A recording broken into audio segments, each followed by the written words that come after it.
Assalamu alaikum students, I hope you all will be fine. In today's lecture we will study about aggregate demand curve and why it is negatively sloped.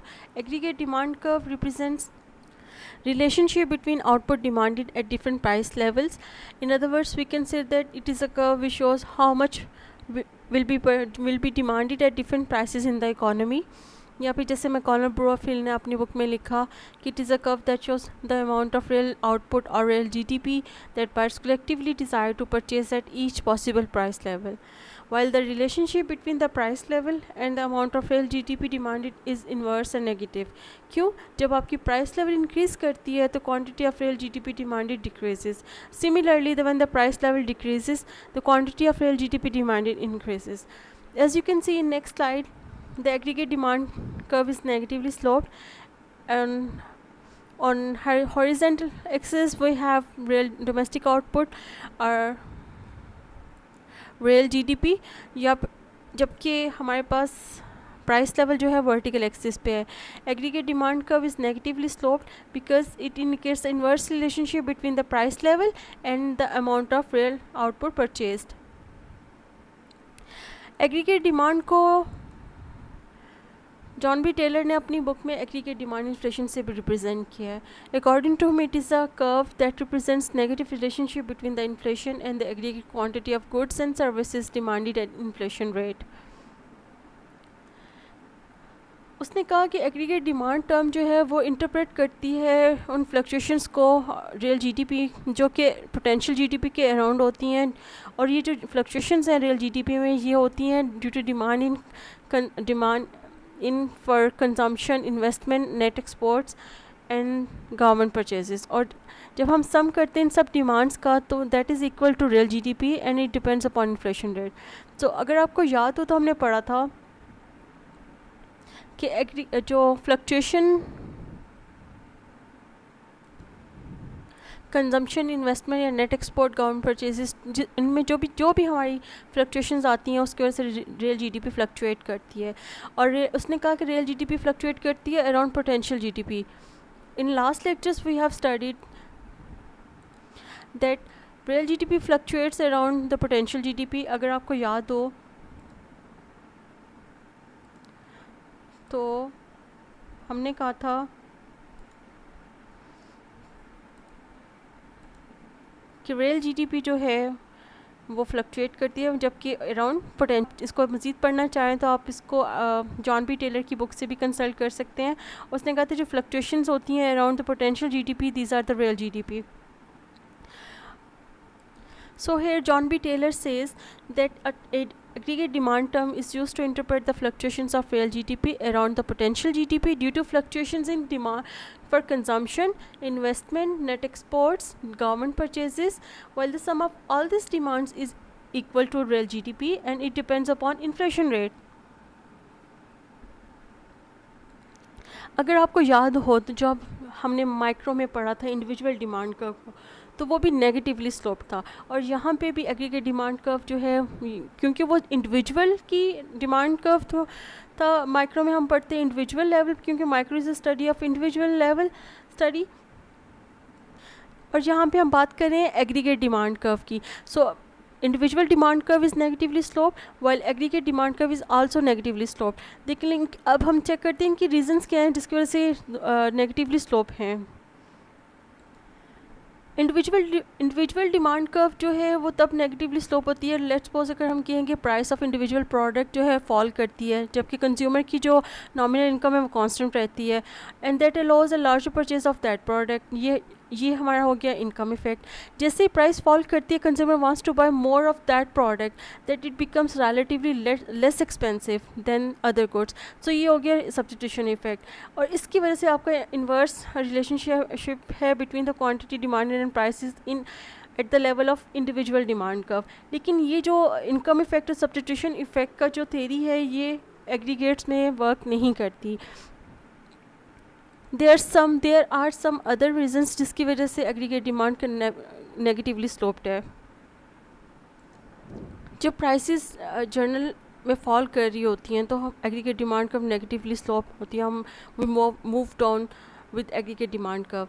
So it's a rationale for substitution effect which is not applicable here because यहाँ पे कोई भी substitution effect जो है वो domestically produce goods में show नहीं होती जब प्राइस लेवल आपका फॉल कर रहा हो. So he says that when prices in general are falling we move down the aggregate demand curve.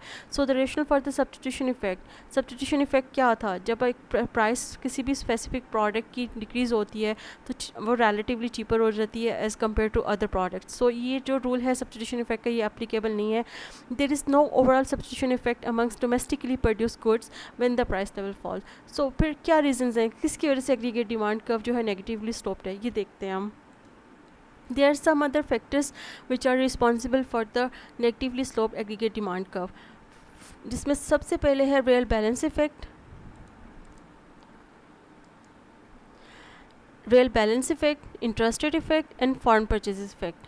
अच्छा, एक बात याद रखिएगा, जॉन बी टेलर ने इन दिस फैक्टर्स को अपनी बुक में इस तरह से डिस्क्राइब किया कि रियल बैलेंस इफ़ेक्ट को ही said like it is inflation and interest rate effect is as you can see that it is interest rate and third one foreign purchases effect को उसने रियल जीडीपी से represent किया. सो कभी कभी आपसे पूछे तो कंफ्यूज मत होइएगा इस बात में कि रियल बैलेंस इफ़ेक्ट जो है और interest rate effect, foreign purchases effect are different thing as compare to inflation, interest rate and real GDP. And if you want to study more about it, you can consult John B. Taylor book and it's chapter number 14. जब आपका price level increase करता है तो real balance effect produce होता है या फिर हम उसको इन्फ्लेशन भी कहते हैं. जब प्राइसेस इंक्रीज़ होती हैं तो उसको इन्फ्लेशन भी हम बोलते हैं, क्योंकि हाई प्राइस लेवल जब होता है तो आपका जो रियल वैल्यू या परचेजिंग पावर जो होती है वो डिक्रीज़ होती है. इवन कि जो आपकी एक्यूमुलेटेड सेविंग होती हैं उनमें भी डिक्रीज़ वो भी आपकी ना डिक्रीज़ होना शुरू हो जाती हैं. क्यों? क्योंकि आप वहाँ से अपनी सेविंग्स में से लेके स्पेंड कर रहे होते हैं due to high price level. So जब प्राइसेस इंक्रीज़ करी होती हैं, प्राइस लेवल इंक्रीज़ कर जाती हैं, तो आपकी जो रियल वैल्यू एसेट्स की होती हैं such as saving accounts, bonds, वो कम होती जाती हैं, क्योंकि आप अपनी एक्यूमुलेटेड सेविंग्स को भी परचेजिंग में ले आते हो, उसको स्पेंड करने के लिए यूज़ करते हो. सो क्या होता है कि हाई प्राइस लेवल की वजह से आपकी परचेजिंग पावर जो है बिल्कुल ख़त्म हो जाती है और पब्लिक जो है वो रियल टर्म में पुअर होती है एंड उनकी स्पेंडिंग भी कम होती जाती है. सो हम कह सकते हैं कि high price level means less consumption, spendings. Now the other factor which affect the aggregate demand curve is the interest rate. The aggregate demand curve also slopes downward because of the interest rate effect. वो कैसे हम देख लेते हैं इसको. जब high price level higher होता है, डिमांड फॉर मनी इंक्रीज़ होती है. इसका अगर आपकी सप्लाई ऑफ मनी फिक्स कर दी जाए तो increase in money demand will drive up the price paid for it use and that price is called interest rate. और हाई इंटरेस्ट रेट जो होता है वो कर्टेल, अगर इंटरेस्ट रेट हाई हो तो कर्टेल कर देता है, ख़त्म आपकी इन्वेस्टमेंट स्पेंडिंग को कम कर देते हैं, जबकि आपकी कंजम्पशन स्पेंडिंग भी इससे अफेक्ट होती है. हमने अगर जब मैक्रो इकोनॉमिक बेसिक रिलेशनशिप्स पढ़े थे तो उसमें हम लोगों ने इसको डिटेल में डिस्कस किया था कि किस तरह से इंटरेस्ट रेट और हाई इंटरेस्ट रेट इन्वेस्टमेंट और कंजम्पशन स्पेंडिंग को अफेक्ट करता है. So by increasing the demand for money and interest rate, high price level reduces the amount of real output demanded. इसके बाद जो थर्ड फैक्टर है जिसकी वजह से aggregate demand curve is negatively sloped है वो है फॉरेन परचेजेस इफेक्ट, या फिर इसको रियल जीडीपी भी कहा है जॉन बी टेलर ने. The final reason why aggregate demand curve slopes downward is foreign purchases effect, because जब यहाँ पे उसने US की एग्जांपल दी है. when US price level rises relative to foreign price levels and exchange rate do not respond quickly or completely, the foreigners buy fewer US products while Americans buy more foreign products. अगर उसने कहा कि आपके मुल्क में, let's suppose in Pakistan, अगर हम पाकिस्तान की एग्जांपल लेते हैं, अगर जहाँ पे प्राइस लेवल हाई हो जाता है यानी चीज़ों की कीमतें बढ़ जाती, बहुत ज़्यादा बढ़ जाएं, ठीक है, और आपके मुल्क में जो इंपोर्ट बाहर के मुल्कों में से जो चीज़ें इंपोर्ट होकर आ रही हैं वो आपको सस्ती मिले, तो आप पाकिस्तान मेड लेंगे या बाहर की लेंगे? ऑब्वियसली आप लोग इंपोर्टेड लेंगे क्योंकि वो आपको चीपर रेट पे मिल रही हैं. और हमारी तो करेंसी भी ऑफ एंड ऑन डेप्रिशिएट होती रहती है, जिसकी वजह से क्या होता है अगर हमें पाकिस्तान की मेड इन पाकिस्तान की बजाय इम्पोर्टेड चीज़ें हम लोगों को सस्ती मिल जाए तो हम लोग वो लेना प्रेफर करेंगे। सो ये यहाँ पे वही बात कर रहे हैं कि अगर यूएस में प्राइस लेवल इंक्रीज़ कर जाए as compare to foreign price level, तो फिर जो यूएस के लोग हैं वो अमेरिका की बनी हुई चीज़ों की बजाय इम्पोर्टेड जो चीज़ें हैं वो लेंगे। सो इसकी एज ए रिज़ल्ट क्या होगा, उस कंट्री की प्रोडक्ट जो है वो एक्सपोर्ट फॉल कर जाएगी। क्यों एक्सपोर्ट फॉल करेगी कि आपके मुल्क में बन नहीं रहा कुछ, आपके मुल्क में इन्वेस्टमेंट नहीं हो रही, जब हाई इंटरेस्ट रेट है इन्वेस्टमेंट नहीं हो रही तो आपकी इंडस्ट्रीज़ नहीं लग रही, तो एक्सपोर्ट्स आपकी कम हो जाएंगी, जिसकी वजह से इंपोर्ट्स बढ़ जाएंगी। सो वो ये कह रहे हैं कि rise in the price level reduces the quality of goods demanded, so as a net exports, जब आपकी एक्सपोर्ट्स कम हो जाएंगी तो आपकी इंपोर्ट्स बढ़ जाएंगी, तो ये क्या होगा, नेगेटिव नेट एक्सपोर्ट्स हो जाएगा। और अगर आपकी पॉजिटिव नेट एक्सपोर्ट्स क्या होती हैं, जब आपकी एक्सपोर्ट्स इंक्रीज़ होती हैं और इंपोर्ट्स आपकी डिक्रीज़ हो जाती हैं।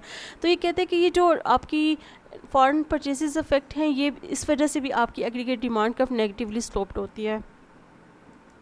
इन्वेस्टमेंट इंक्रीज़ होती है थ्रू इंटरेस्ट रेट इफेक्ट के, तो आपकी क्या होगी, नेट एक्सपोर्ट्स इंक्रीज़ हो जाएंगी, इंपोर्ट्स डिक्रीज़ हो जाएंगी। सो जब ये नेट एक्सपोर्ट्स आपकी इंक्रीज़ होंगी और इंपोर्ट्स डिक्रीज़ हो जाएंगी तो आपका क्या होगा, फॉरेन परचेसेस इफेक्ट हो जाएगा।